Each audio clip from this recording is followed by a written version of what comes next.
Ladies and gentlemen, listen, I'm back, and I missed last week. I understand. I haven't missed a week of this podcast in so long. It's been like, I think 30, maybe a solid 30 episodes that we've been consistently hitting every Friday. And listen, the excuse is, I was working it out with Megs. I had nothing else going on. There was no events or anything like that going on that would take up all of my time that I literally couldn't podcast that week. But I was working it out with Megs. I was trying to get back in the house, as you guys know, from episode 87. If you haven't seen any of the clips, the shorts, they all went dummy numbers. Check those out. And the full episodes. I did it from my car. Megs kicked me out. So the stipulation is I promise to only drink Angry Orchard beer now instead of Bud Light. And she let me back into the house. So we're on a trial period. We're hanging out. We're having a good time. We're drinking Angry Orch. And it's fun. It's fun. And so the Bud Light boycott, it's going on. It's fun. It's fun to participate in. Like, I used to buy it, but now I'd rather sleep on a mattress and not in my car. So I buy Angry Orchard now. And so for that, I'm less of a bitch, according to my fiance, and I'm back in the house. And what a great time to be back, because it's Cinco de Mayo, everybody. I've got my drink right here. Cinco de Mayo. It's not common that we get to record a podcast on the holiday and or like the special occasion that we're actually celebrating on that day. But since today is Cinco de Mayo, we have the extra large margarita ready to go. Sipping on Cinco de Mayo. You know what I mean? Shout out to our friend Tim 20 Minutes. Glad you're here. And that treacherous day never happened. So Cinco de Mayo is a fun day. We're celebrating. We'll probably do nothing other than this margarita to celebrate Cinco de Mayo. That's how we do it. And honestly, we're kicking off this episode with it's kind of horrendous. It's kind of horrendous news. It's kind of one of those stories that you don't really like. I'll say it and then you'll be like, "Hey, no way. Like they don't do that, or they didn't do that." Like you'll probably say something along the lines of like, "What are we doing?" You know what I mean? But like, it's one of those stories and one of those things that like, you know, it's a 2023 event. It's something that would inevitably happen in the year 2023. It's bad enough. Like it has nothing to do, like if I were to say like what would surprise you? Like something that would surprise you, not this story, but something that would, like if I would say, hey, like part of the US government, we're probably going to go and like put a bunch of money into like research and we'll probably open a lab. I don't know. What do you guys think? We were thinking like here in the States, but like we think China might be a good spot. And instead of experimenting on like, would like bats? What do you guys think? We'll do bats? Like that wouldn't shock you. But like if, you know, hypothetically speaking, but when I tell you that there is now, and this is, I swear on my life, I swear this is 100%, there is now an entire state, the entire state of Utah can no longer jerk off. The entire state of Utah has been cock-blocked by their representatives and the CEOs over at Pornhub. Take a look. Hi, I'm Cherie DeVille. As you may know, your elected officials have required us to verify your age before granting you access to our website.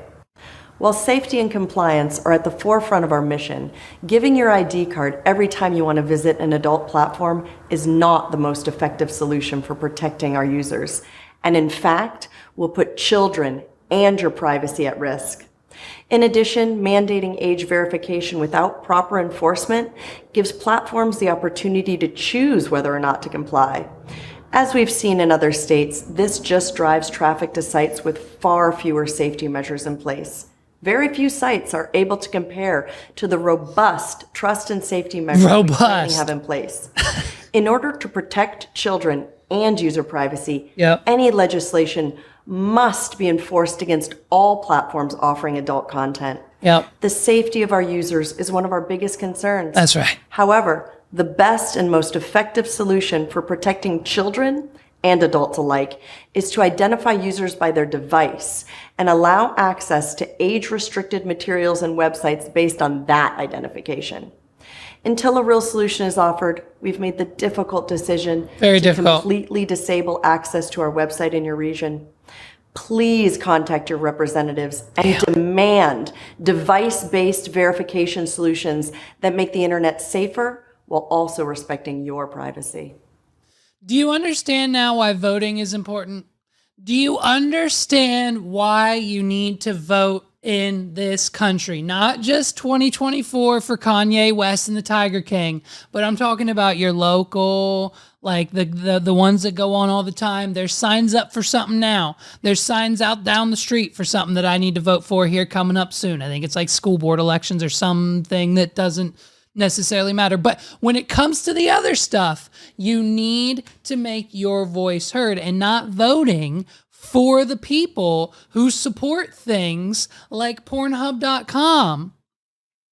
Then they take it away. Pornhub blocked Utah residents from accessing the Chubb XXX rated site on Tuesday as the state prepares to implement a new law requiring tech companies to verify that all users are over 18 years old. The Utah law, which goes into effect Wednesday, restricts social media use by minors, making the Beehive state the first in the nation to require parental permission to anyone under 18 to use popular platforms like Instagram, TikTok, and Facebook. Well, that's good at least. Because, I mean, if anything, listen, if anything, Pornhub.com's educational compared to Instagram. I mean, the girls are getting bullied, you know, left and right, the posts and the whatever, and like, you know, like social media is an issue. What's the movie called? The Social Dilemma? Watch that. You know what I mean? It's a problem. The algorithm is a problem. The adult entertainment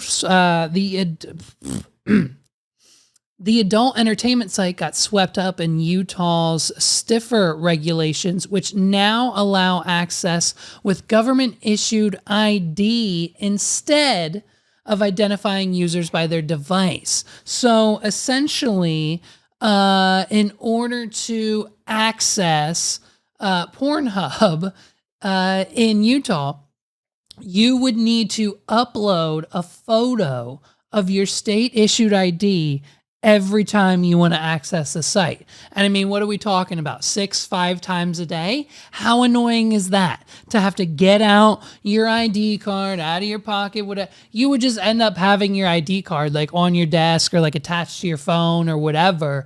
Because I mean, having to do that 5, 6, 7, 8, 9, 10, you know what I mean, times a day. Like taking the photo, then having to access the site. And how would you do it on the computer? How would you do it on the computer?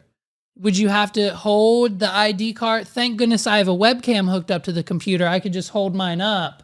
But like, other than that, how would you without a what if you don't have a webcam? Then how do you get your ID on the site if you just have like an old laptop or your webcam doesn't work or something, like you're on Catfish, you know? I don't know who has a webcam that doesn't work in the world, but it's apparently the Catfish show finds every single one That doesn't work. What they should do with the Catfish show is have a sub company of MTV called Tech Fixers, and they go and fix the webcams of all the catfish people. They make millions. I mean, at like $1,000 a fix each client times every episode of Catfish. What are we on? Season 27 now? Like, that's so many webcams that they could fix. They need to make a webcam fixing company, and or just partner with, get the sponsorship money, get the partnership money from a laptop company. I don't know, Apple. I don't know, Samsung. I don't know, Microsoft. Like, they're probably already sponsored by those people. They're probably already giving them ad dollars. So why don't we just get a bundle of brand new computers with high def, webcams on them, so that all the people who are trying to catfish you, all their webcams will work. And that way all of America's problems are solved. Which I don't even think we have that problem in other countries, by the way. Like, are there people catfishing other people in other countries? I'm sure there are. Speaking of which, I saw a statistic saying that 94% of marriages result in a divorce in the country of Portugal. Like, I don't know what's happening in Portugal, but I guess, like, it's just like it's a free for all over there. I don't know. I don't know. Or whatever. Maybe is there some sort of benefit to getting a divorce in Portugal? I don't know. I'll have to look that up. Maybe we'll talk about that in episode 89. But for another day, Utah-based internet surfers who tried to access Pornhub on Tuesday were met with a videotape message by Cherie DeVille, an adult film actress. Of course it is. Well, why wouldn't they? Like, even Pornhub has to hire influencers to market their business. And what better influencer to hire than ones on your site with millions of followers? She says, while safety and compliance are the forefront of our mission, giving your ID card every time you want to visit an adult platform is not the most effective solution for protecting our users. And in fact, will put children and our privacy at risk, DeVille says in the clip. Until a real solution is offered, we made the difficult decision to completely disable the access of our website in Utah. The company wants the people of Utah to contact their local representatives and urge an alternative method of identification. The article here says they reached out to the Utah Governor Spencer Cox. Hilarious. Hey, what are we doing? Hey, wait a minute. Is this a joke? This can't be a joke. It's not a joke. It's real life. It's 2023 and it's real life. The Utah governor who put the bill in place that inevitably banned Pornhub in his own state, his name is Spencer Cox with an X. And it's crazy, dude. So basically, you know what I mean? What are they going to do now? What are they going to do? Like, what are the people of Utah gunning to do with their day? I bet you suicide rate goes up. Like, what else are they're going to be bored? Like, listen, the average man on this planet needs that website. Okay. It's unfortunate, ladies. Here's the issue. It's unfortunate, but most of us do. And the problem is when we don't have access to it, then we actually have to, like, I don't know, go to work, like fix the wall, do that thing you asked us to do 13 times that you already did yourself because you're tired of waiting for us to do it. Like, take out the trash. We'll, like, I don't know, probably clean a little bit. I could clean this studio up. It's a fucking mess. Like, you know, we could go on a date. I don't know. But instead, we're on Pornhub. And, like, you know, like, what are the men of Utah supposed to do while they're at work? Honestly, I mean, think about that for a minute. What do you honestly think the men in Utah are going to do while they're at work every day from 9 to 5? Like, you've literally destroyed the lives. How many men reside in Utah? How many men are there in Utah? And we're not even let's not even 1.5 million. And let's not even dismiss the women. Let's not even dismiss the women either, because let's be honest. I know I know the ladies are on it too. That's one point. Okay, so Utah has 3 million people. Half of them are men, half of them are women. Perfect. Split down the middle. So basically, we're ruining the lives of two. What do you think 2 million people are now going to do? I mean, like, we're going to be, listen, hey, if this TikTok ban thing, is that over? Is the TikTok ban, is that coming too?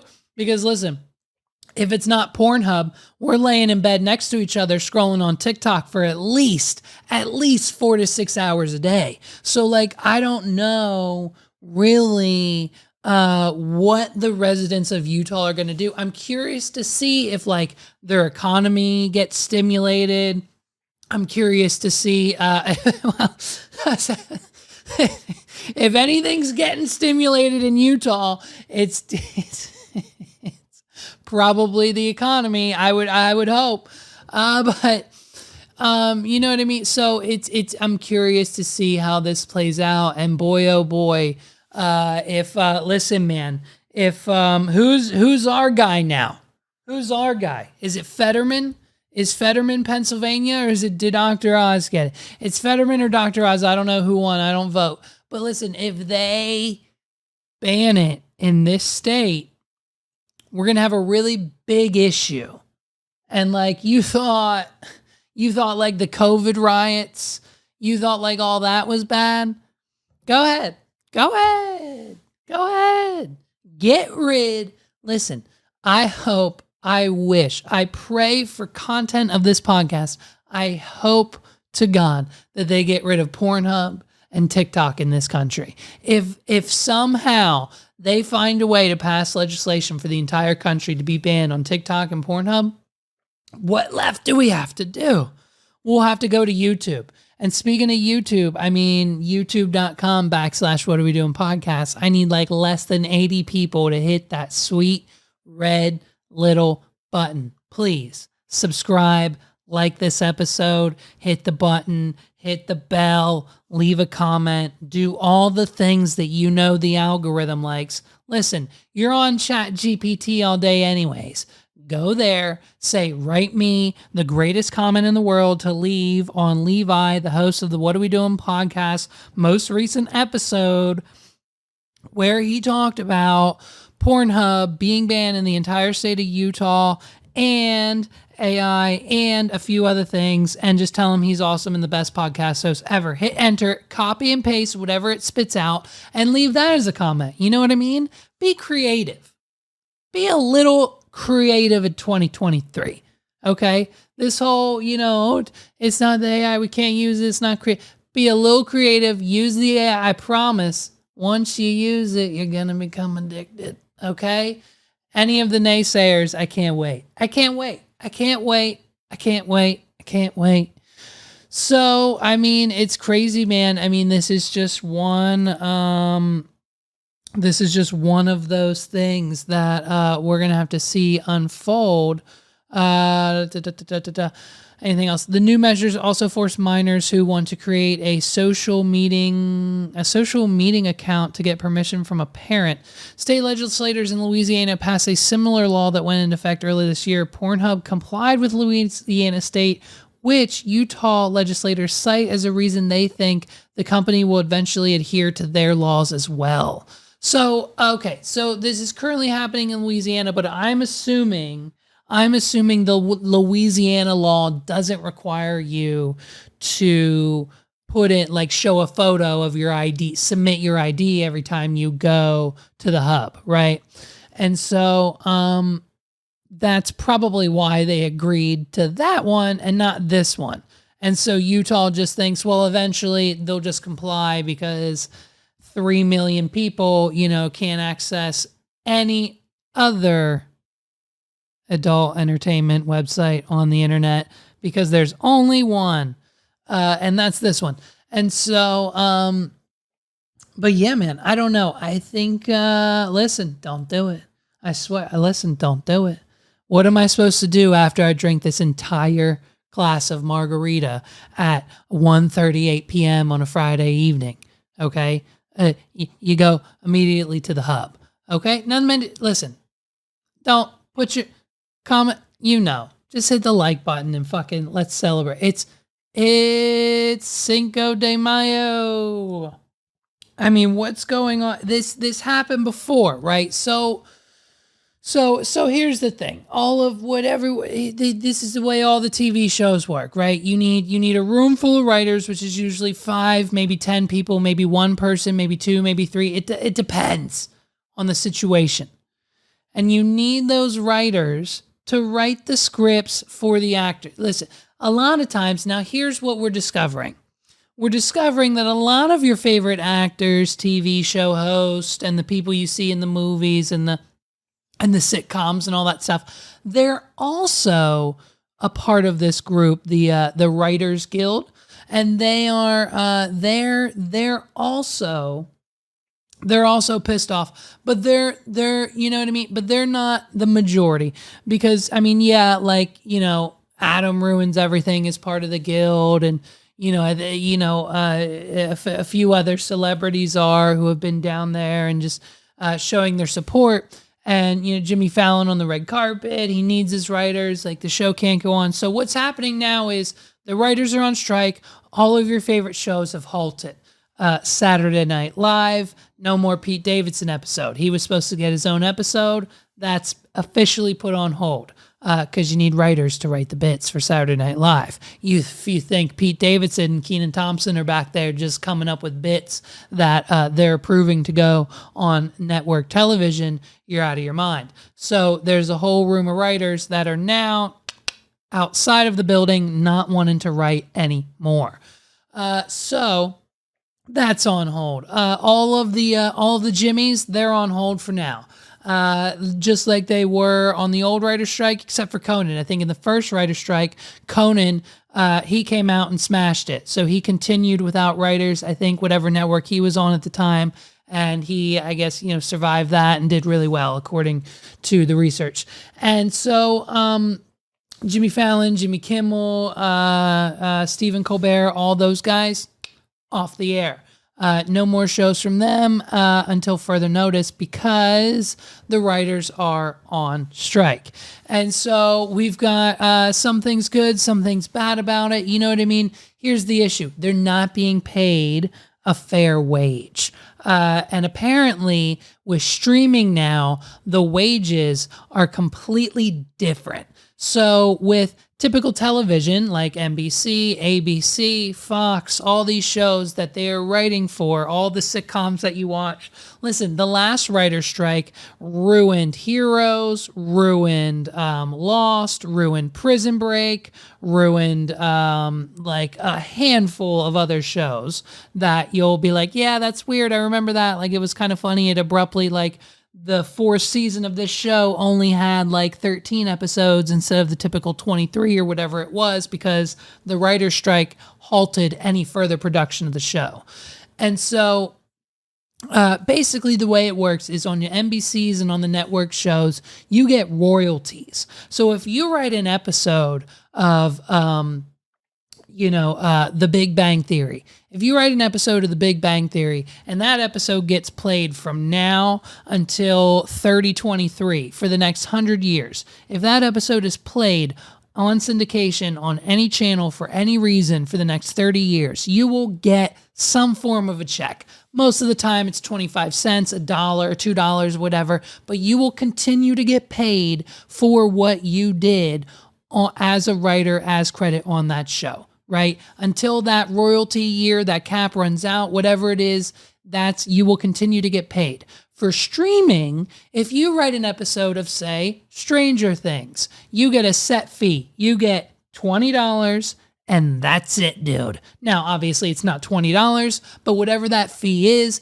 that's what you get. And if it becomes the #1 viral show ever and it gets sold or picked up or whatever happens, you got your fee. Netflix profits from what happens next. So as long as those rules are in place and the current rates and demands aren't met, the writers are on strike, and the studios have two options. Either A, I guess they can continue without writers, which it's kind of, I guess, not really a thing you can do. And B, they can meet their demands and pay the writers more, better salary, blah, blah, blah. I mean, we had Adam on CNN calling out the CEO of CNN. Like, claiming like, you've got writers in a room who are literally looking collectively for 10 people for like $250,000 a year, but the CEO of CNN makes $300 million. Like we see picket signs that say, so the CEOs have yachts, the writers have mortgages. And I mean, of course, it's just the equality, I'm guessing, in Hollywood is that, you need to pay your writers. And so I guess until then, I'm assuming what's going to happen is some demands are going to be met. I'm assuming it's a per network situation. But we had Hassan on the streets with his friend Adam from Adam Ruins Everything. They're down at the picket line bringing people pizza. They got pizza and water and other resources for the strikers because they support them. And because why not? You know what I mean? If you want to be a writer, if you want to be an actor, if you want to be a successful person in Hollywood, you need to pay the writers. And so I think it's a crazy cause. And we're going to see where this goes. So some studios have already responded. And there's what's quite interesting to me is that Rings of Power Season 2 is going to continue at Amazon with no writers and no showrunners on set. So they're going to finish the season of Lord of the Rings Season 2 with no showrunners. Now, it would seem that the first season of Lord of the Rings literally didn't have any writers or showrunners on set through the entire production. I don't know if that's true. We can look that up maybe. But so it's fine, but I think that might be an issue. It's probably going to be an issue for the back half of Lord of the Rings. And I wonder if Rings of Power will most likely be canceled after season 2. Because the writer's strike is affecting it, and it either that or we'll probably get one more to redeem, and then that'll be it. Just saying, I think it's kind of crazy that this affects so much, and that we can afford to go on strike. I mean, I don't know about you guys, but if I stop working for a few days, the bills start to add up and the phone calls start to come in. So I don't know how much longer this is going to last. We're with the writers. We're going to find. I'll see if we can find like a. Let's hear from one of these writers. Yeah, we found one of them. Let's hear from one of these. Let's hear from one of the writers and see why they're doing it. Why am I striking? I'm striking because writers got to get paid. You're out of your freaking minds if you think you can make a show that's not written by a seasoned professional writer. And the only way someone gets to become a seasoned professional writer is if you pay them. Television is garbage without writers. I'm a proud Writers Guild member. I'm also an actor, but I would say I'm a writer first. So let's fucking do this. We'll slay for fair play. Hi. I mean, we love her. We love Alex, right? Alex, you probably know her from Marvelous Miss Maisel. She also does Family Guy, apparently. So, like, you know what I mean? And so if no more Family Guy, hey, that's it. Sorry. Family Guy doesn't happen without writers. You know what I mean? It's, we need like things like that. Well, maybe, I don't know if that's true, but, it's honestly, it's a very interesting event that happens every few years. I guess when the regulations change, and what I'm assuming is probably going to happen is what's most likely already happening is that the networks are most likely spinning most of their writing deals into their streaming platforms first so they can pay the set fee and then profit from the syndication on the back end when they take it to cable. I don't understand. That would actually be smart for them to do. Put it on streaming first, then on cable. That way they can pay the writers the set fee and not have to pay syndication, right? But just saying, devil's advocate, it's interesting. It's interesting to think about. I know I've already said that 16 times, but at least I'm getting my point across. So listen, man, we're streaming. We're still streaming, and we've made freaking history. Now, there's been some discrepancies here, and I'm working it out with speedrun.com, but essentially, we've got a new personal best in the Super Mario 64 70-star speedrun category. Now, I can't submit that to the Virtual Console 70-star run category. I have to submit that to the Super Mario All-Stars run category. They're two separate things, apparently, and so they're two separate lists. On the regular Virtual Console list, I'm 311th in the world. On the other side, I'm 161. So I think we're going to go with the Super Mario All-Stars list, where I have a 1 hour and 49 minute Super Mario 70-star speed run. It's being submitted right now. And I'm pretty much 161 in the world. I'm 160 steps away from becoming the number one Super Mario 64 player on the planet. 160 people. That's all. I need to beat 160 people, and half of them haven't even played in years. So basically, all I got to do is keep playing, and then we're good to go. We keep playing, we keep climbing, and then we become number one, and we'll be the number one Super Mario All-Star Super Mario 64 player on the planet. I mean, that sounds cool, right?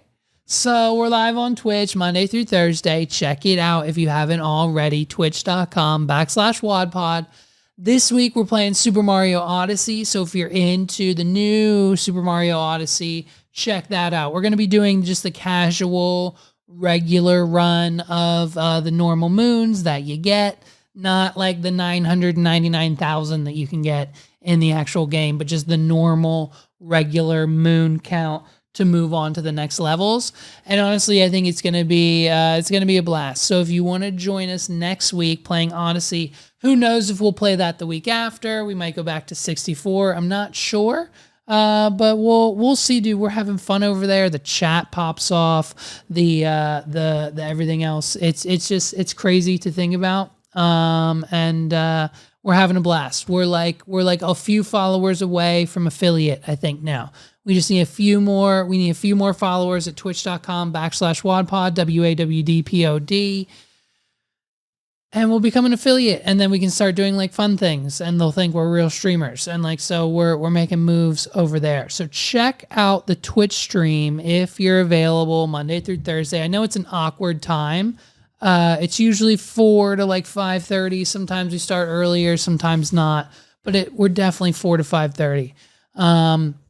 So we're having a blast. We're having great times over on the Mario 64. So this AI music isn't going away. The AI music, it's not going away, okay? We talked about it on the last episode here where we debuted the Drake song that we talked about. Then we talked about the same kind of ish Drake song on Carlos, the 280 Plus podcast. If you haven't listened to my episode of the 280 Plus podcast, go check it out.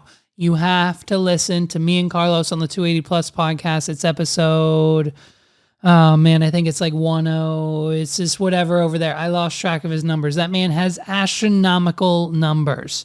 Okay, so he's so far ahead, and I don't even know what number he's on. But it's my episode. It's like 1 week back. Check it out. We talk about AI and the Drake stuff and Fast and Furious and a few other things, and it's a great one of the best episodes I think we've ever done. One of the best that he's ever done. So run those numbers up. Check out that episode. He's got a new one out now with another one of our friends. So check that out too. 280 Plus Podcast. And we talked about the AI music. Okay. The AI music is just taking over. And I wish I would have seen this article sooner so we could have talked about it then. But like some artists at least are embracing it. Like Grimes, for example. Now, I understand.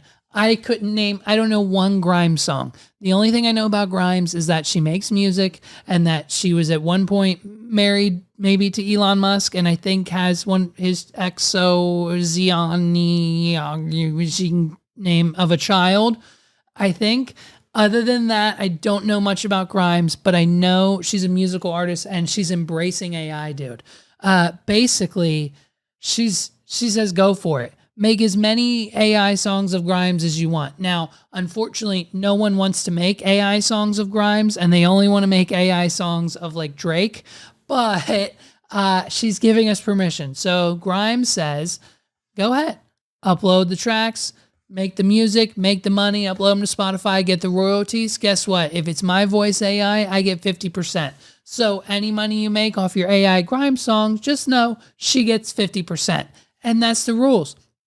She's even given out, she's got stems of her voice, she's got vocal samples, she's got an entire library of Grimes voice and bots and anything you would need to make a Grimes AI song is out there for free on her website. You can go right now and make as many AI Grimes. You can make a whole Grimes AI album right now and upload it to Spotify and you'd have no repercussions.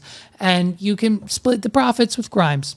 And she'll probably recognize it. She'll see it. She'll love it. And then you'll get noticed. Why not? If you are a music producer, if you're a music creator, if you have a studio that no one is coming to and paying you to use, what you need to do right now is get on your laptop, download the stems, get Grimes, get free royalty-free instrumentals, you know where to find them, and make AI songs of Grimes and start uploading 10 to 20 songs of Grimes, freaking using whatever lyrics, Chat GPT, AI, write them yourself. I don't give a shit.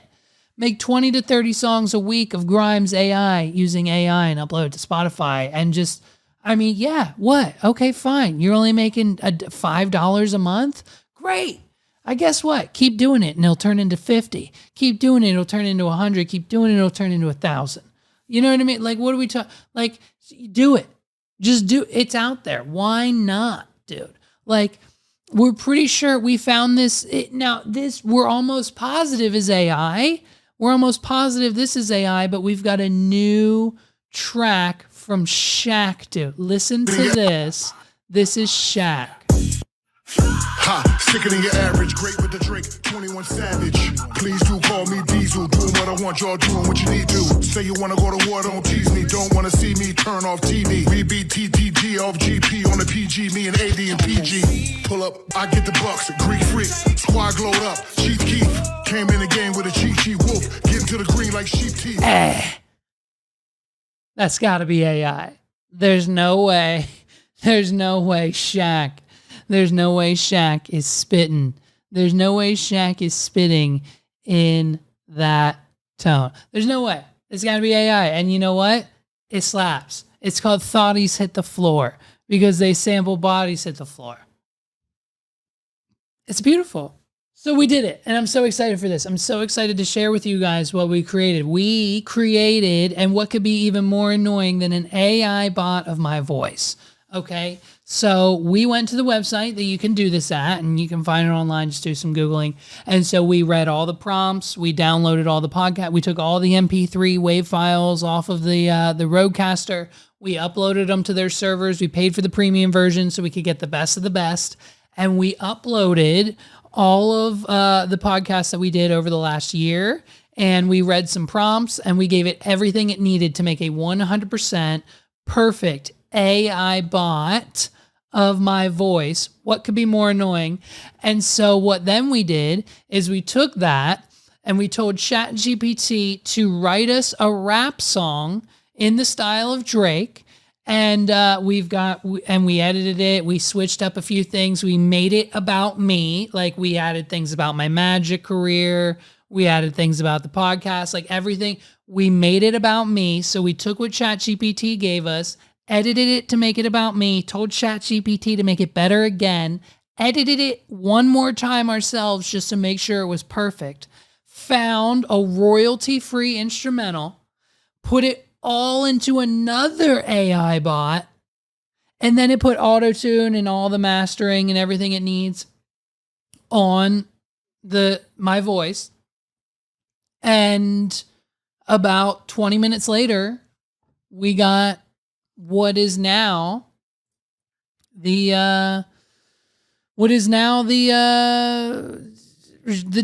basically my debut. My debut as a rapper.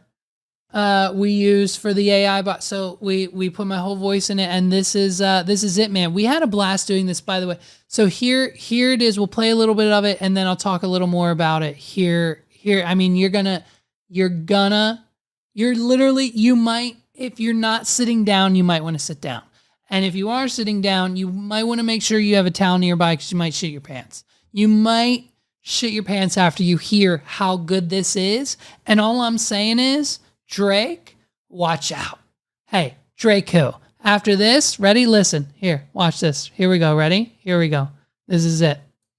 Here we go. I'm a rich kid, you know that. Don't fuck with no one but Kodak. She asked me what I'm doing, making hits, bitch, you know that. I spit fire, I spit flame, hardest newbie in the game. They say I seem insane, but I feel like I'm deranged. Sorry minds, make shit flow. Walk on water, don't need no boat. I got card tricks out the yin yang. Hop on my carpet, we can coast. No need to boast. Ask your girl, who's the dopest? I'm the mostest. My name is Sparks, bitch. That's all I have. Yeah! Dude, and I mean, how insane was that? So we got a 16-bar verse, and then we downloaded another voice, like we just searched for male rapper voice, and we said, hey, say just the ad-libs, and we put in ad-libs in behind it, and boom, that was it. I now have a 16-bar AI track of my own voice, so that'll be out... That'll be out soon on all streaming platforms. We're going to put it on Spotify, Apple, iTunes, all the fucking SoundCloud, whatever you put it on, DistroKid, whatever it needs to be on, it'll be on YouTube Music, Pandora, all those things. We are going to distribute this. It's going to be my first rap song. And it was fully created with AI. We had a blast doing it, and we're probably going to do it some more. It might honestly be a service. It might honestly be a service that we offer. Like, I think some of these rappers, like locally, some of the local rappers could probably use it. Because I listen to some of the stuff like that some of the guys think that they're like some of the best rappers in the area. I listen to some of it, and honestly, it's not great. And so what I think they should do is not only embrace the AI, but maybe use it some more, maybe fine-tune it, maybe use it to your advantage, and see how it can benefit you in your music career. You know what I mean? Because now I have one. All I have to do now is go back to ChatGPT and ask it for another 16 bars, and bam, we've got a track. And then I can ask it again, and bam, I got another track. And then we can do it again and again and again. I'm going to be uploading so many rap songs to the point where I'm going to get phone calls from venues in the area. Like, it's going to be a problem to the point where this is just a social experiment, by the way. We're doing a little fake social business. Okay. It's not fake business. It's a little social experiment. And so what we're going to do is we are going to pump this up. We're going to continue doing this. Now that we have a bot, it literally takes us 20 minutes to get half a song. It takes us an hour to get a full song. So we'll have a full song in an hour. So if we have 5 hours dedicated to a day, that's 5 songs in a day. We can release a new song every day of the week. We save the weekends for promotion and pumping it up and sharing on social media. We blast on the weekends and obviously during the week, but we blast during the weekends. And then boom, the next week, 5 new tracks, and we blow it the F up. All we have to do is put $1 behind each song and we'll get enough plays on Spotify for anyone to notice. And so what we're going to do is we're going to release a song just like the one you just heard every day for, I think, probably what are we going to do the next 6 months? We're either going to do the next 6 or 12 months, and we're going to see where it goes. And if, in fact, a venue reaches out and says, hey, we need to book you for an event, a show, whatever, then in which we know it works. And guess what? I'll memorize some of the songs and I'll get that bag too. Like, F that. I've already performed on some of the biggest stages in the local area. And by that, I mean, they're not that big. They're about as big as this desk I'm sitting at. But like, it's more than most artists that I know have accomplished. So like, don't get it started. We'll definitely progress this and see where the social experiment goes. But be on the lookout. So we'll have a Spotify link soon, I think. We haven't uploaded the first one yet. We're waiting to see. We're going to test this and see where it goes. We're going to send it to a few more people, but I think what we can do is if we honestly, if it gets good feedback, and honestly, I think it might, I think we're going to continue uploading, and I think we're going to, here, I'm going to make a liquid death margarita. You know, like those ones you get at Chili's with the beer cans in them? Dude, it's freaking Cinco de Mayo. Let's celebrate. You know what I mean?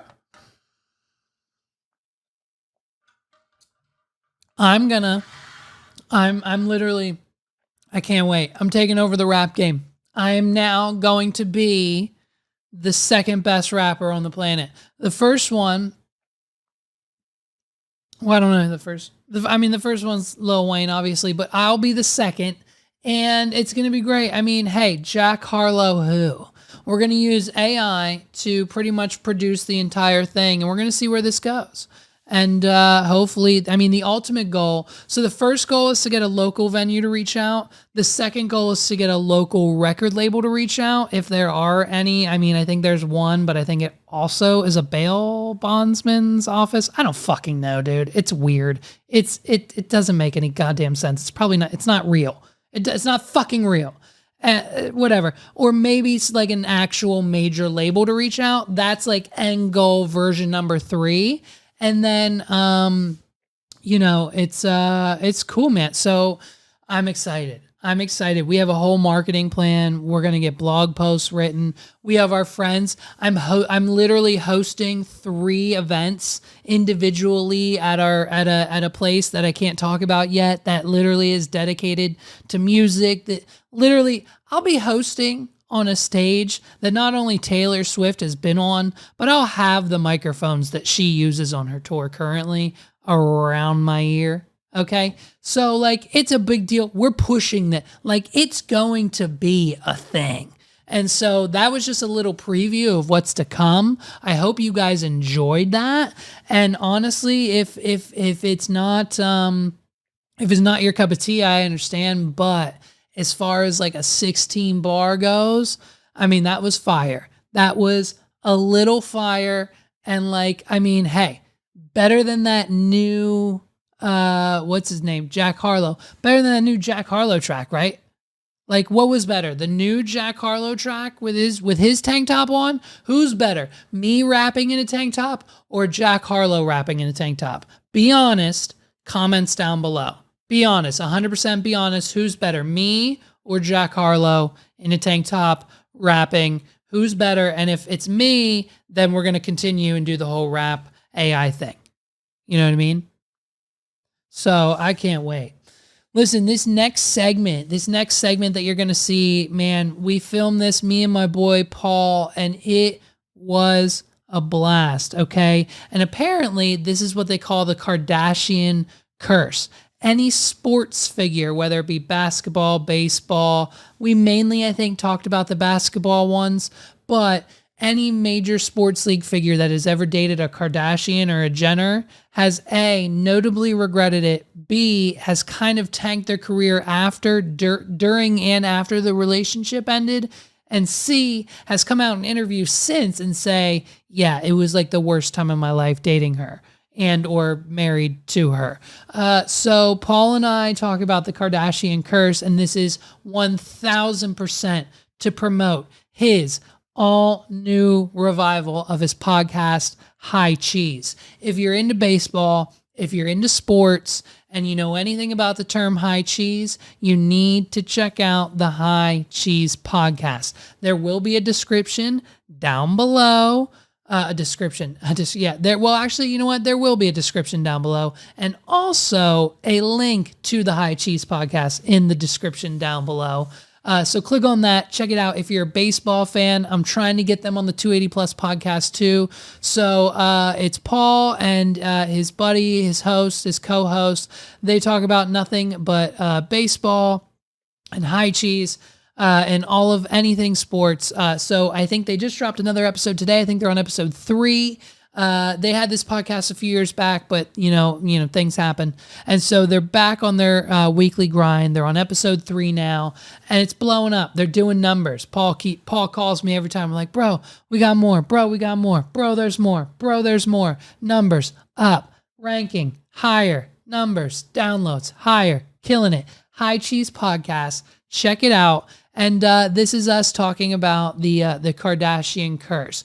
We assumed it would be beneficial because I know pop culture drama Kardashians, and Paul knows the sports side of things. So Paul brings the facts about the sports players and how they were before and after the Kardashians and everything that they said. And I bring the jokes and the funnies and the bits about Kim and Kendall and Khloe and everything else that comes along with keeping up with the Kardashians. So check it out. And if you haven't done so, download and subscribe to the High Cheese Podcast. Link in the description down below. I think it was last week, one of the recent days, news broke that actor Timothy Chalamet and Kylie Jenner were now a couple, or they're dating, or they're seeing each other or something.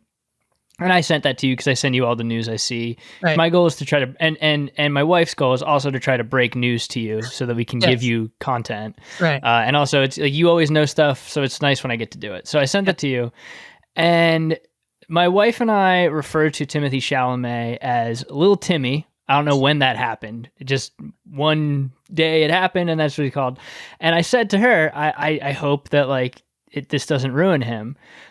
Because historically, a lot of people that have dated Jenners or Kardashians have had their career ended by it in some form or fashion. Right. And so since I recently started doing my baseball podcast again, and I've had sports on the mind way more than I used to, because I'm looking at it. I'm a sports guy, but I have a lot of other interests, but it's been just kind of constantly. I said, hey, Levi, what if we talked about and did a retrospective of athletes who dated the Kardashians and what they were like before and after that and how it went? So I did a little bit of research. Admittedly, there's too many. The lists go on. So I narrowed my field for 2 reasons. One, because I have a baseball podcast as my main podcast, I found the one baseball player who dated, and I kind of remember this from 2013, which was Matt Kemp, Matt Kemp was a player who, he was an all-star. I think he was a runner-up for MVP at one point in his career. So he was a good player, and he always was a very good player. He was the runner-up for MVP in 2011. In 2013, he dated Khloe Kardashian. They went on some events together. In Christmas of that year, he went to a show with her where they saw Drake, John Legend, and Jay-Z live together. Mm-hmm. And he posted a picture of the two of them that said, best time of the year, with 2 exclamation points. Right. So 2013, he dates her. From that point on, he kind of had one more good season. He was never really great again, and he had one late season resurgence in 2018. I think he's still in the league, maybe. Might have retired. Got injured a lot, and he was an all-star one more time in 2018. So it took him 5 years after dating Khloe to get back to the all-star game. So that was my first play in here. I got Ego Baseball Player so I could seemingly be I have a podcast about baseball, not just talk about everything else. Right. And so that was my understanding coming into this. I've of course in What Are We Doing podcast fashion, I have done no research and have no idea who any of these people are. So Yes, it's part of the fun. My understanding is that Chloe is the ringleader when it comes to dating the sports franchisee type people. Now, I think recently she's broke that streak, correct? She no longer goes after the sports guys. I think we're married to Travis Barker, Blink-182 now, right? Yes, I believe so.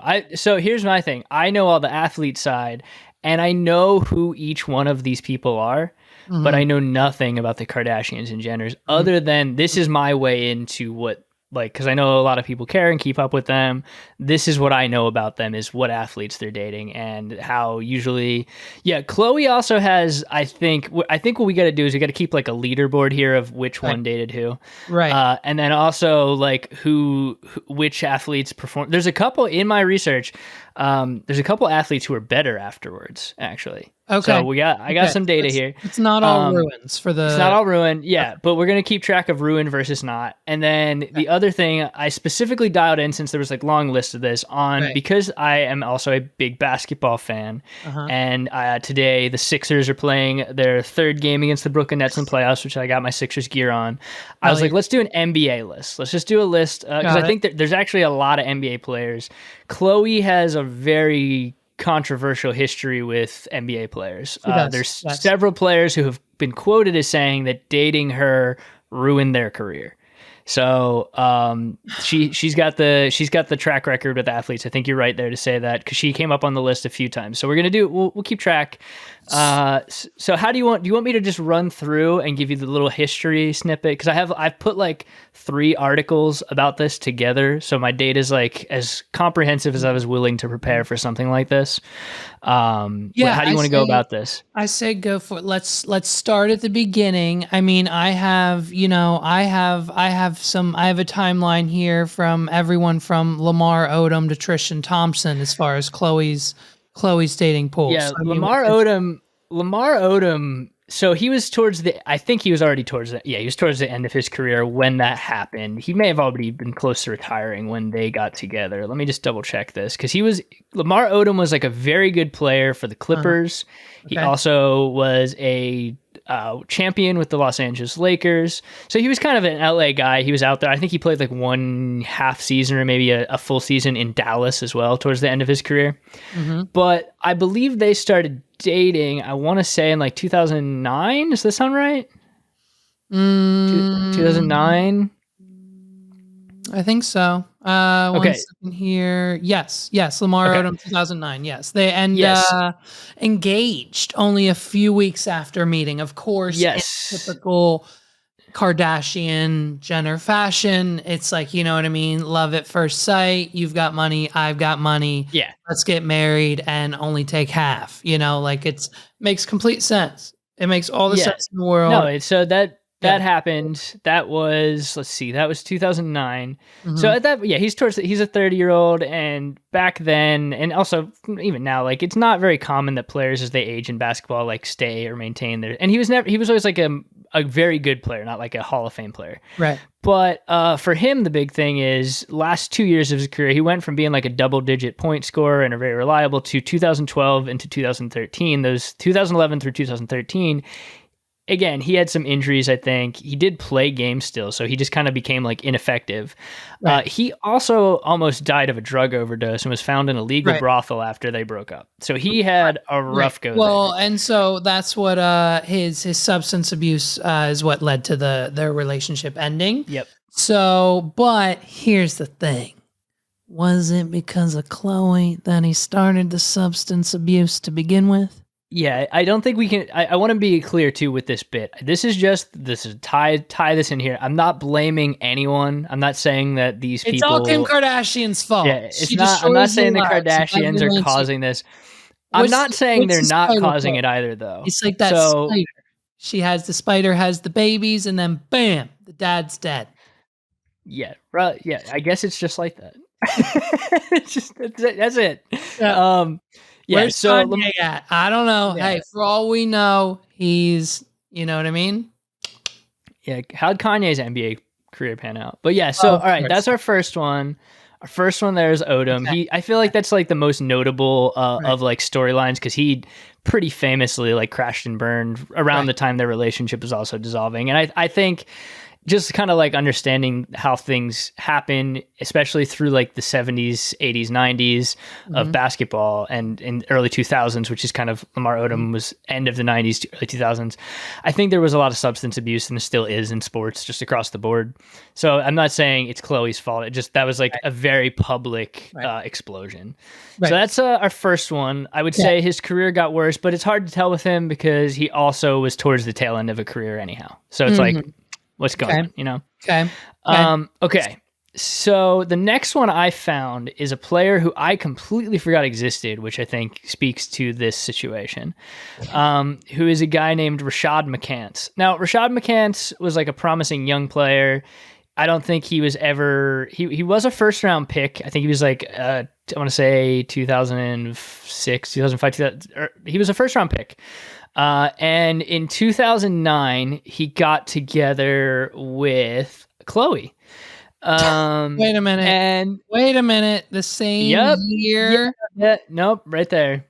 Oh. November of 2009. So that was news to me. I was like, interesting. Okay. She claims that he cheated on her. He says that was made up. He was out of the league the next year. So he also is the one who I said on quote said dating Khloe Kardashian was the worst thing for my career. So he's the one who straight up said like she made my career bad.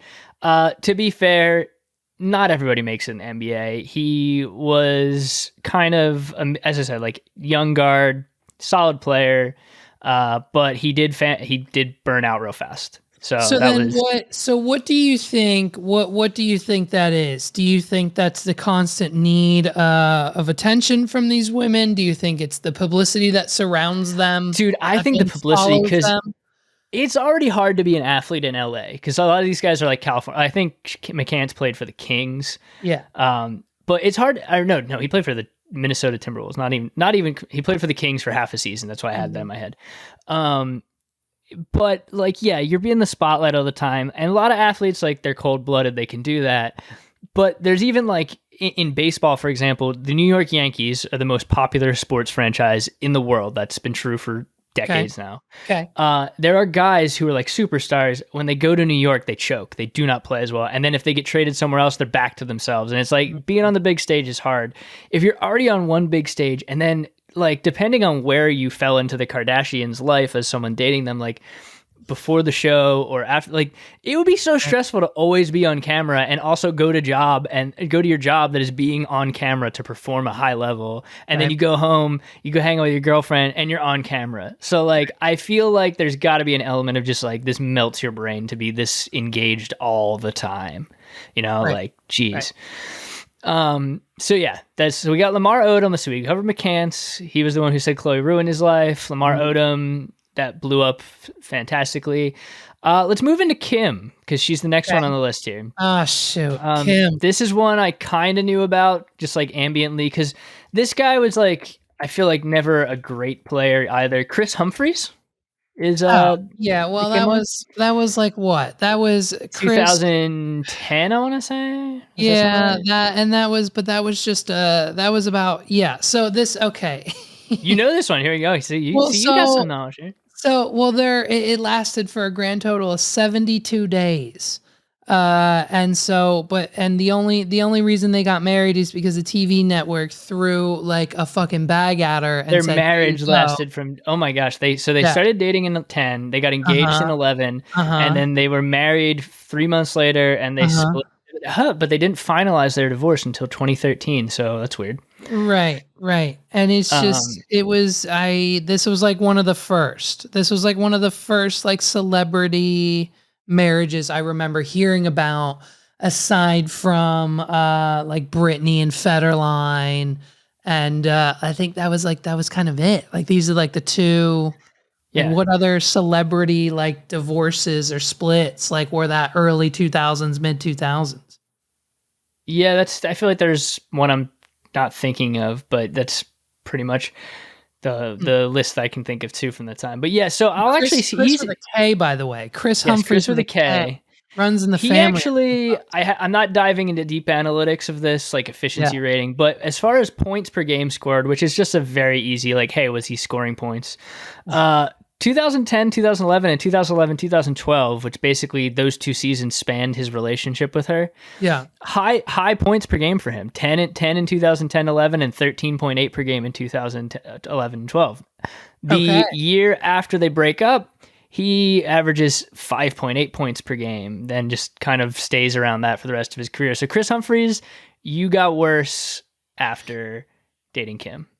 Okay. You weren't never great. But you got worse after. I need to know now when did this happen? Give me 1 second here. I'm just doing a little bit of research. I've got Kim's plastic surgery timeline here, and I just need to know when the butt came. Like, when did we get the butt? Does not rule. Is it which butts is possible? 2010 to 2014. Okay, so somewhere in between 2013, 2014, she got the butt. So I think it was after Humphreys. Damn. All right. So, well, Chris Humphreys' career got worse. Kim's life got better, I guess. Okay. I guess depending on how you look at things. Yep. I'm just gonna honorable mention one from this list because you can't unmeasurable because he was no longer a player. But I did not know this that Khloe Kardashian dated Rick Fox. Rick Fox was an LA Laker in the 2000s. He played with Kobe Bryant and Shaq on some of the teams that get rapped about still. He's also, another thing, I actually wrote a beat with the name Shia LaBeouf and Rick Fox one time.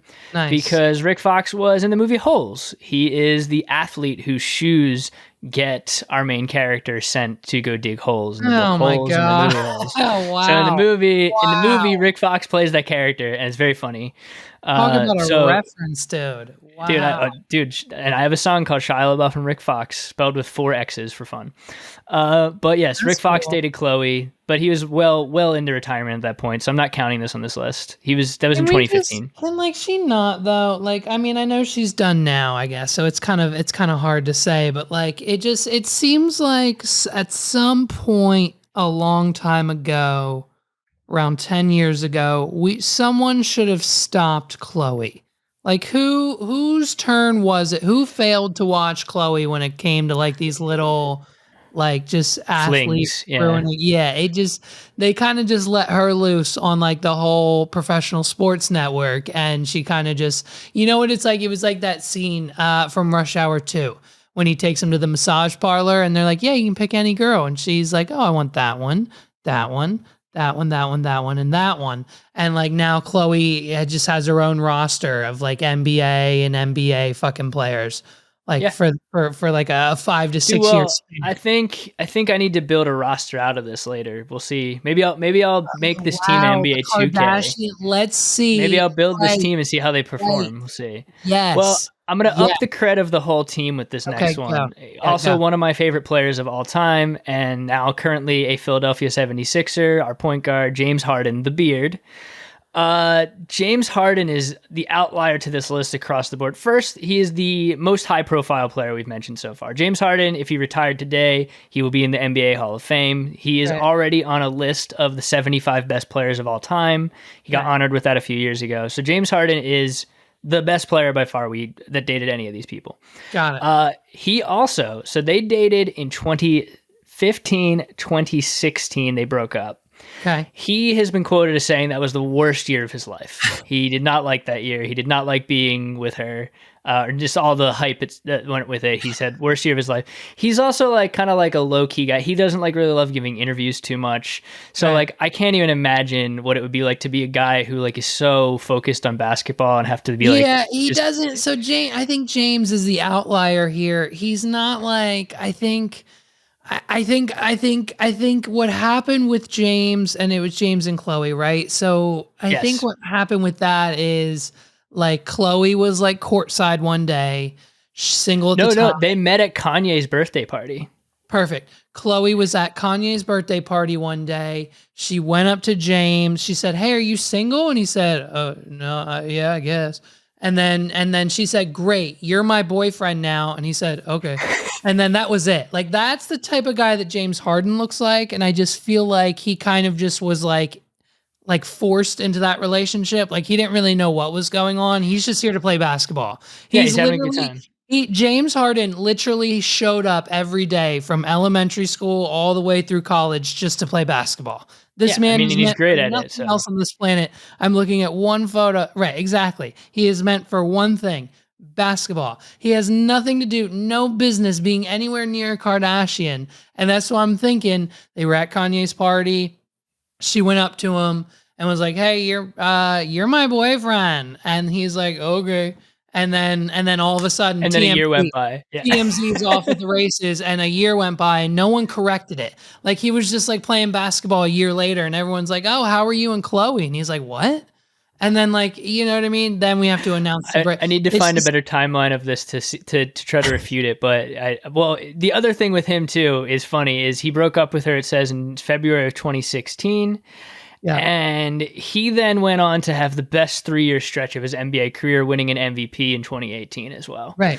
Exactly. So he literally wants nothing other to do than play basketball. Well, I will say though, the one thing that's known about James Harden, and it was a joke when he when he got traded to the Sixers and re-signed here.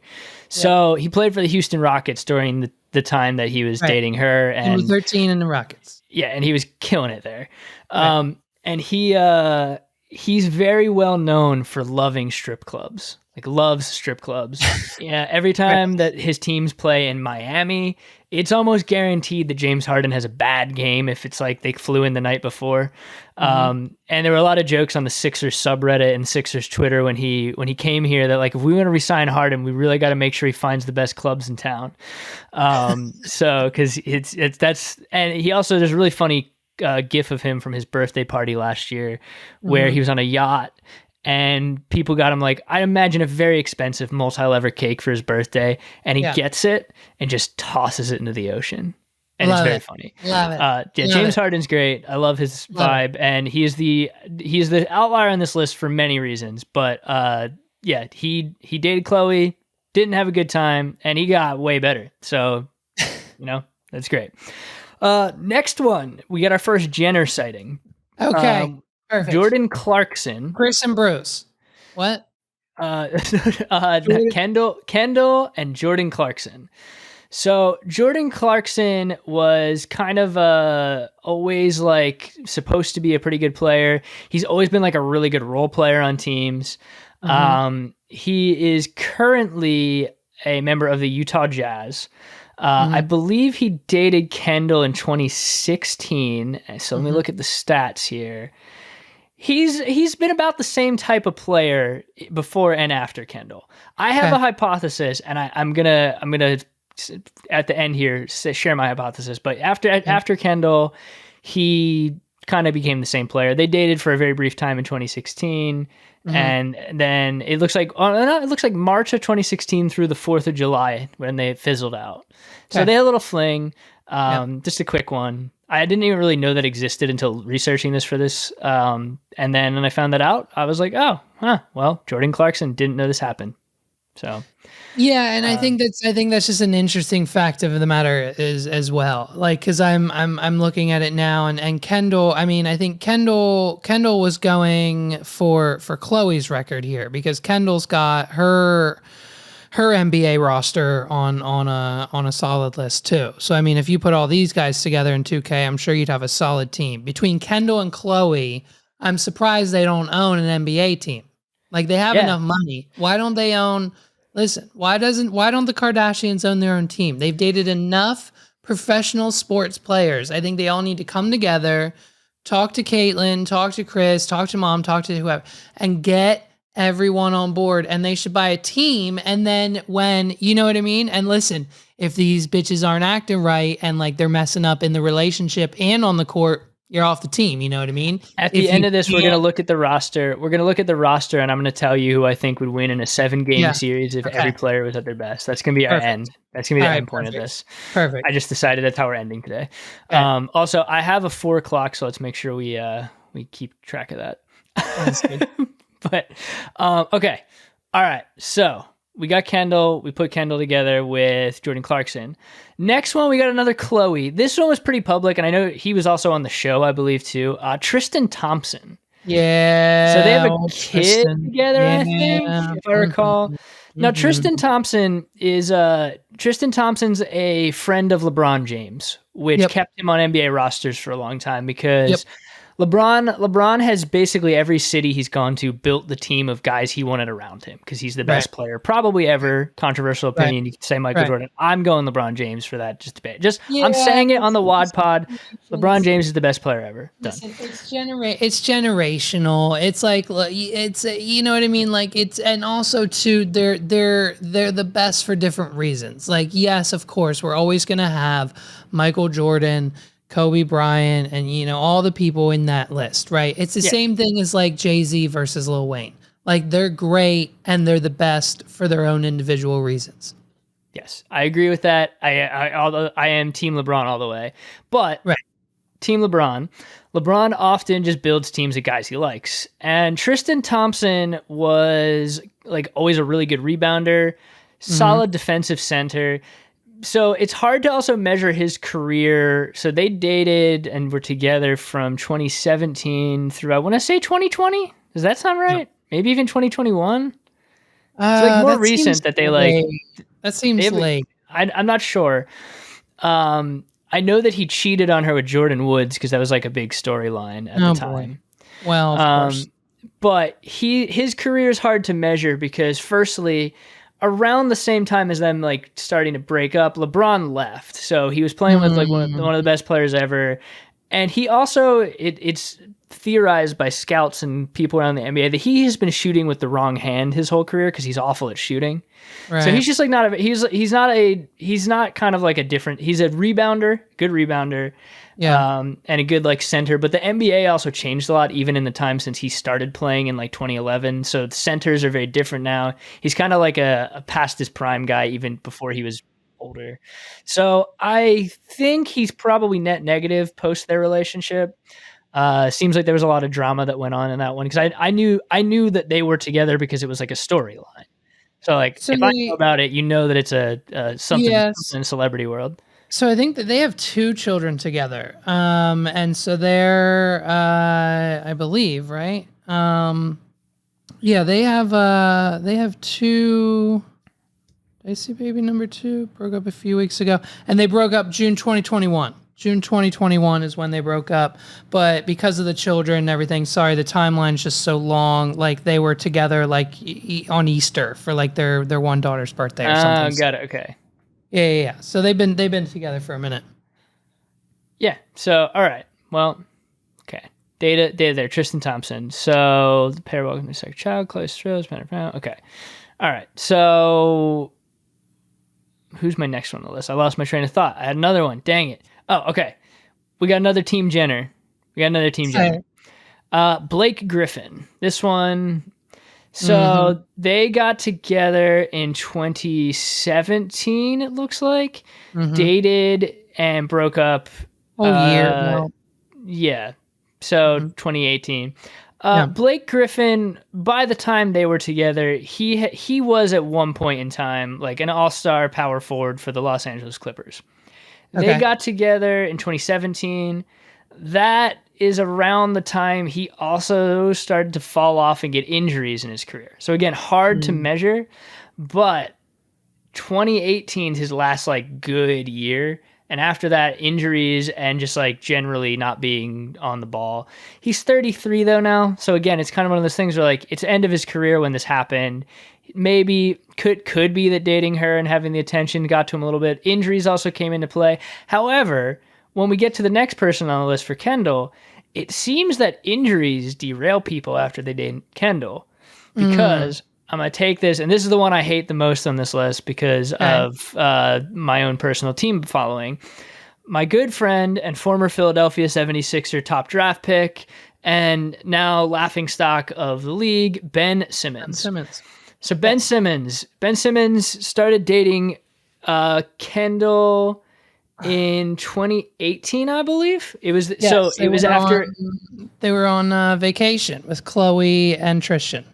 Yes. And during that time period, the Sixers were starting to come into their own. They were playing out of their minds. They made the playoffs. They were starting to be like this. For a little bit of sports backing, I'm sure you've seen the trust the process as a thing that gets said. And it was the process was starting to pay off. The league, there's a lot of drama behind this as well, where the league brought in a general manager to like end the process, and the Sixers were forced to make some deals. It was kind of a wonky drama in itself, but the team was on the come up. Ben Simmons was like playing great defense. He was starting to be like a very viable threat. The critique was always, oh, he doesn't like work hard enough at his shot. He's not like really a shooting threat. So eventually teams are going to figure that out, and they're going to figure out how to beat him. So he's dating Kendall, and he just kind of stops caring about basketball, it seems. Just kind of seems like basketball doesn't matter. And he came back, and in 2021, I believe is when this was. I'm going to make sure I get this right. Yes. Okay. I think from what I understood, they had a very on again, off again relationship. They'd hang out, then they'd get back together, then they'd hang out, then they would see each other, then be hanging out in the same parties. And I feel as if Kendall set off for him a series of events where he started dating supermodels and caring much more about that than basketball. And he then played absolute horrible basketball in a series against the Atlanta Hawks in the playoffs, where the Hawks figured out that they could just foul him and he would miss shots. So for the entire fourth quarter of the game, they would just foul Ben Simmons, and he missed like 17 free throws, and the Sixers lost the game because he couldn't do it. And after that, the Sixers coach said, hey, Ben Simmons lost us this game. And Ben said, I'm not playing for you guys, and sat out the entirety of the 2021-2022 season. Somehow, during the time of sitting out and streaming on Twitch playing video games, he hurt his back, came back and played 42 games this year for the Nets. You know what? Awful. Dog shit player this year. And now he's hurting on the... Oh, here's the great thing, though. The Sixers are playing the Nets in the playoffs right now. And Ben Simmons, conveniently, is on the injured list, on the reserve list, because his back is acting up again. And I think he's just scared to play in Philadelphia. So a few things there. I mean, one, I get it. I've been streaming on Twitch now for a few weeks, and my back has been the worst ever. So I think it's just a circumstance of the profession, so I get it. You know what I mean? But he's probably like affiliate, so they probably have like chiropractors for those people, because they're real people. And I'm just a loser, so I don't get that treatment. And so it's fine. But do you think, I'm thinking here, is it because it takes so much time? Like, it takes so much time. Like, I mean, let's be honest. You honestly think that when you're dating Kylie Jenner, like, I mean, I guess she's busy too. But like, I think in my mind, I would have to be like whining and dining, like flying her to Dubai. Let's go here. Let's do this. Let me buy you a purse. Let me do this. Like, you have to constantly, it's like another full-time job with this person. You know what I mean? Like, you and I, we can let B and Megs go out. Like, they're their own people. They're self-sustained. We want them to like actually just piss off for a minute. Like, it's fine. Go over there. But like, these people, like, this is all they have, right? Because they have everything else. Like, they snap their fingers. Kylie Jenner snaps her fingers and she has anything she wants in 20 minutes, if not sooner. But the one thing she can't have is this guy and everything and all the attention he gives her. And so what does she want nonstop 24/7? Exactly everything that she can't have is him. So it's him, them. This is an interesting theory. Theory. Yeah, right? No, I can. To be fair, though, I'm going to say my hypothesis now. We got one more on the list, and I'll say I think that Kendall. Now, Kylie did not appear in this list. I don't know if she's dated an NBA player. So I was trying to figure that out. So she started this whole thought process with being in a relationship with Timothée Chalamet, as we know. But I think that Kendall, for the most part, other than Ben Simmons, who I think his career got markedly worse, somehow his brain got messed up during that time. Right. There's other things in his life. I will say, I hate him for what he did to the Sixers. He sat out. He made it very hard. However, they were able to trade him for James Harden. So that's also a fun, notable thing on this list. James Harden was traded for Ben Simmons. Two guys on this list dated sisters or half-sisters and were traded for each other. That's notable, It's notable. Okay. But Kendall's team, Kendall seems like her team overall probably is less toxic relationship leading to their downfall and more either the guy has an ego. And I think that might be the case. Also, Kendall and Kylie have built like their own businesses, whereas Kim Kardashian's the one who said nobody wants to work anymore. So overall, I think the Kardashians are meaner than the Jenner siblings in this relationship. And do you also think then you automatically, once you start dating one of these women, you take a hit, right? Like your masculinity, your in chargeness, your like I'm the man of the house attitude, that instantly gets knocked down by 3 levels. Because guess what? She's here now. She's got the $1 billion makeup company. She's got the $1 billion. Yeah, none of these girls need you. She's got the $1 billion. Right, exactly. At all. So, like, you're not, like, you see all these photos I looked up of all these men with all these women. Guess who's walking in front and guess who's walking in back? Like, it's the pattern. And so I think it's interesting. I think these guys, because listen, they're in sports, right? They're basketball, they're baseball, they're doing whatever. They're the man. They're the shit. 99.9% of their audience and all of their fans are men. Like the only women going to the baseball games are the ones who actually like it and like your wives and like the people that go along. You know what I mean? But the other majority of the percentage is men, correct? Like, I mean, kind of statistically in this country. I feel like the NBA has a pretty good female following. I feel like in general, the NBA has a good job of just being better at marketing itself to all sorts of different people instead of honing in on it. Like football's like men, and there are women who love football, but I feel like football's like a man sport, even though I can't stand football. But yeah, so it looks like there's some psychology I think to think about here of like famous people dating in general. Usually it cannot be easy to just not be able to go to the grocery store without cameras being flashed in your face and worrying that the weirdest, like you can make a weird look. I make weird face all the time. I have no facial control. You make a weird look, someone snaps a picture and like they're unhappy in their relationship. Their kids hate them. And then it's like everywhere. And you have to go about like, despite the fact that it's glamorous, like playing in the NBA is like 82 games a year. It's hard on your body.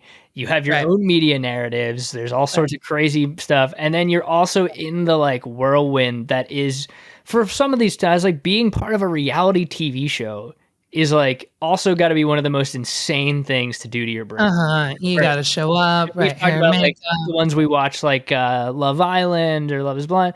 And I'm like, being on that, you'd be insane. But you also don't leave there and you have to go be in front of cameras and give an interview about like the game you just played poorly at. So it's like there's so much more to it. There's something there. All right, so last one on the list, and then I gotta go. We're gonna make my I think I've made my team pick. Kind of looking here, by the way. I think I have my team that I'm picking. This guy is like James Harden, the anomaly actually. Now this is also Devin Booker. He dated Kendall. They just they're kind of like split as of last summer, from what I understand. Okay. Devin Booker has gotten he's like James Harden on the outline. He's a great player. He's a great scorer, great shooting guard, and the Suns have just gotten better since he started dating her. So Kendall has a better track record, I think, actually. Across the board of guys either staying the same or getting better in their relationship, except for with the outlier of Ben Simmons. But I think Ben Simmons might have had other stuff going on that led to him being the way he was. So that's our list. We got Lamar Odom, Rashad McCants, Chris Humphries, Rick Fox as a name, James Harden, Jordan Clarkson, Tristan Thompson, Blake Griffin, Ben Simmons, Devin Booker. It's a solid team, bro. It's a solid team. We got a squad here. I think, yeah, man. I think I know where you're going, but I'll let you go first. You're the sports guy. All right. So I said I was going with everybody at their peak if I could make a team, and it's tough. It's tough because some of these guys play the same position, some redundancies. Right. I'm gonna take Tristan Thompson. I'm looking at the rosters. I feel like it'd be an interesting matchup, but if everyone's at their peak, I actually think Kendall's team, if you add 2 people to it to even things out, might have a good shot. Now, it depends. Peak James Harden was never a good defender, so Devin Booker and James Harden almost cancel each other out on the 2 teams. So you got 2 guys who are lighting it up. But I think I'm going to go Team Kendall just because peak Ben Simmons before he was a head case would be the X factor in this matchup. So I'm going Team Kendall. That's my team that's going to win the matchup of people they've dated. I hope that we can update this list in the future. We got some new and there might be more we've forgotten about as far as athletes here. So. Yeah, well, I mean, unfortunately, I was going to pick Kendall too, just because I think she's hotter than Chloe, but it's fine, and I'm taking a strict sports stance here, which is exactly the dynamic of most of our conversations. So yeah, of course. There's no sports analyst about it. Listen, my March Madness bracket is just a blatant copy of Barack Obama's every year, so it's fine. But yeah, man, I think it's very interesting. I think Kim hasn't done much in the sports space, and Kylie is she's more in the entertainment space as well. I looked it up. She's sticking with the actors and the musicians. She has not dated. Maybe we can do another episode like this in the future. If you give me a list of actors and stuff, where I'll make like a film hierarchy like it was sports. There you go. We can do another episode. There you go. Yeah. Well, I think I think. Right, because Timothée Chalamet, we could go on and on. I could talk to you about how beautiful Dune was and how you think he'll do playing Willy Wonka this year later. Yeah. So yeah, we'll have to do a film hierarchy. That seems like a good one because I feel like, Kylie upped her game because Timothée Chalamet is also a very good actor. So as far as actors are concerned, that puts her in the running right out of the gates. But I don't know the whole list of that. So we'll have to like reverse the dynamic where you tell me and I react and go through it. We'll just do the exact opposite. Yeah. So, of course. Yeah. Because I don't know who's dated who in that. I follow movies, as you know, very closely. Also, shout out to Black Point, the short film that I scored, getting screened this weekend at the Jim Fort Film Festival. So how cool is that, right? Very cool. Yeah. That's cool. You're going to that, right? It's maybe. It's been I'm planning on trying to maybe get up there, but I don't know if it's going to happen because this week sort of got a little crazy. But yeah, man, this was fun. I like that I planned a bit and we did it and we made it happen. Oh yeah. And I get to see you tomorrow. So there you go. Ladies and gentlemen, this has been another episode of the What Are We Doing podcast. My name's Levi McCurdy. Thank you guys so much for rocking with me this week. If you haven't done so already, go back and check out episode 87. Go check out the most recent episodes of the 280 Plus podcast featuring myself and other guest co-hosts. And go check out the High Cheese podcast. And if you haven't done so already, go check out the Tim 20 Minutes podcast. He's all about mental health over there. We love the grind happening with all of those podcasts. It's almost as if we're forming a bit of what's the word? I don't know. Something like maybe one would say a network. I don't know. Just saying. So check out all those podcasts and make sure you subscribe and download. Hit that red button. Listen, we need how many? We need 80 more subscribers, dude. We need 80 more subscribers to reach our goal.